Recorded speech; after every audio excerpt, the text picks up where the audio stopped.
दोस्तों नमस्कार। लोग पूछते हैं कि वो म्यूचुअल फंड के अपने रिटर्न्स को और ज्यादा कैसे बढ़ा सकते हैं। वो कहते हैं, आप कहते हैं कि ये इस फंड ने 20% दिया, इस फंड ने 25% एनुअल रिटर्न दिया, हम अपने इस रिटर्न को और भी ज्यादा कैसे कर सकते हैं। तो देखिए, उसके लिए बेस्ट तरीका होता है, जब भी मार्केट में डिप आए, जब भी मार्केट करेक्शन ले, उस टाइम आप जो फंड, जिन फंड में आप ऑलरेडी इन्वेस्टेड है, उसमें कुछ सरप्लस अमाउंट डाल दीजिए, जो आपके पास एडिशनल अमाउंट हो, जो इसकी आपको तुरंत जरूरत नहीं हो, या आपने इन्वेस्टमेंट पर्पज से रखा हुआ हो। पर्टिकुलरली जहां आपकी एसआईपी चल रही जिन फंड्स में, उनको चलने दीजिए। साथ में जिस टाइम डिप आए, उसी फंड में आप फर्दर इन्वेस्ट एक पार्ट अपने सरप्लस अमाउंट का कर सकते हैं। अगर आप पास 1 लाख रुपए सरप्लस है, आप 10वां हिस्सा 10,000 रुपए उसमें उस दिन डाल दें जिस दिन मार्केट में करेक्शन आ रहा हो।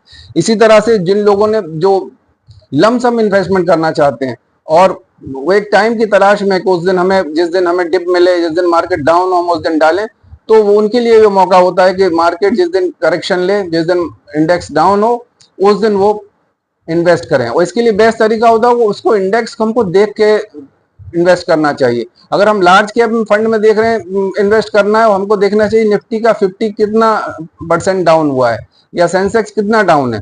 या अगर हम मिड कैप फंड्स में इन्वेस्ट करना चाहते हैं, तो हमको देखना चाहिए कि mid cap fund index, mid cap index कितना डाउन है।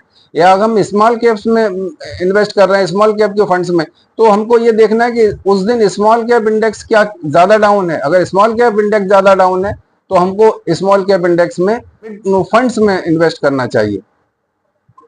तो अभी पिछले 3 दिनों से मार्केट डाउन था, मार्केट में काफी करेक्शन हुआ। हमने अपने फेसबुक पेज पर भी लोगों को एडवाइस किया कि मार्केट करेक्शन मोड में है और काफी डाउन है। लोग जिनके पास एडिशनल अमाउंट है या जो सोच रहे हैं कि फर्दर अमाउंट इन्वेस्ट करने की, वो इन्वेस्ट कर सकते हैं। तो ऐसे में जिन लोगों ने इन्वेस्ट किया होगा, अब आज मार्केट ने बाउंस बैक किया। आज मार्केट में आप देखेंगे निफ्टी जहां 0.42% बढ़ा, वहीं मिड कैप निफ्टी 1.07% बढ़ा है और स्मॉल कैप निफ्टी 1.25% बढ़ा है। तो आगे के लिए भी आप ध्यान रखिए कि जब भी मार्केट में करेक्शन हो, मार्केट डाउन हो, उस टाइम बजाय इसके कि घबरा जाएं, डरें, उस दिन फर्दर इन्वेस्ट करें। क्योंकि म्यूचुअल फंड शेयर मार्केट से लिंक है, तो हमको उसी हिसाब से बिहेव करना होगा जिस तरह से शेयर मार्केट के हिसाब से किया जाता है। तो अगर आगे भी आपको फर्दर कोई अपॉर्चुनिटी आएगी, अक्सर आएगी, करेक्शन मार्केट में होता ही है, प्रॉफिट टेकिंग होती है।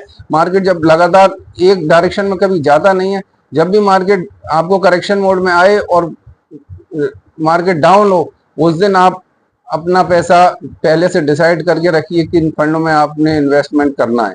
अगर आप किसी पर्टिकुलर फंड में पहले से इन्वेस्टेड हैं, तो आप उसी फंड में पैसा बढ़ा दीजिए। और कि जिस दिन आपको लगता है कि निफ्टी बहुत तेजी से डाउन हुआ है, काफी फॉल आया निफ्टी में, तो आप लार्ज कैप फंड्स में इन्वेस्ट कर सकते हैं। लार्ज कैप कैटेगरी में निपॉन इंडिया का large cap fund, Canara Robeco का ब्लू चिप फंड और आईसीआईसीआई प्रूडेंशियल का ब्लू चिप फंड, ये बेस्ट फंड है, इनमें आप इन्वेस्ट कर सकते हैं। और अगर मिड कैप इंडेक्स बहुत काफी डाउन हुआ है, बहुत तेजी से नीचे गिरा है, तो उस दिन वो दिन होता है जिस दिन मिड कैप फंड्स में हम इन्वेस्ट करें। मिड कैप कैटेगरी में बेस्ट फंड है निपॉन इंडिया का mid cap fund, Nippon India growth fund, और एचडीएफसी का मिड कैप अपॉर्चुनिटी, क्वांट का मिड कैप फंड और मोतीलाल ओसवाल का मिड कैप फंड। इसी तरह स्मॉल कैप इंडेक्स में जब भी गिरावट आती है, नॉर्मली होता ही है कि स्मॉल और मिड कैप इंडेक्स बहुत तेज एक साथ गिरते हैं ज्यादातर केसेस में। तो स्मॉल कैप फंड भी अगर तेजी से गिरा है और गिरावट हुई है, तो स्मॉल कैप के जो टॉप फंड है, quant small cap fund, Nippon India small cap fund, बंधन स्मॉल कैप फंड, इन फंड्स में आप इन्वेस्ट कर सकते हैं। जो नए इन्वेस्टर हैं वो इन्हीं फंड्स में से कोई सिलेक्शन कर सकते हैं, और जो एग्जिस्टिंग इन्वेस्टर हैं वो अपने जिस फंड में पहले से इन्वेस्टेड हैं, वो उस फंड में फर्दर अमाउंट इन्वेस्ट करें। तो इस तरह अगर आप डिप्स का यूज करेंगे, डिप्स का फायदा उठाएंगे, तो आपका जो रिटर्न है वो नॉर्मल रिटर्न से बहुत ज्यादा बढ़ जाएगा।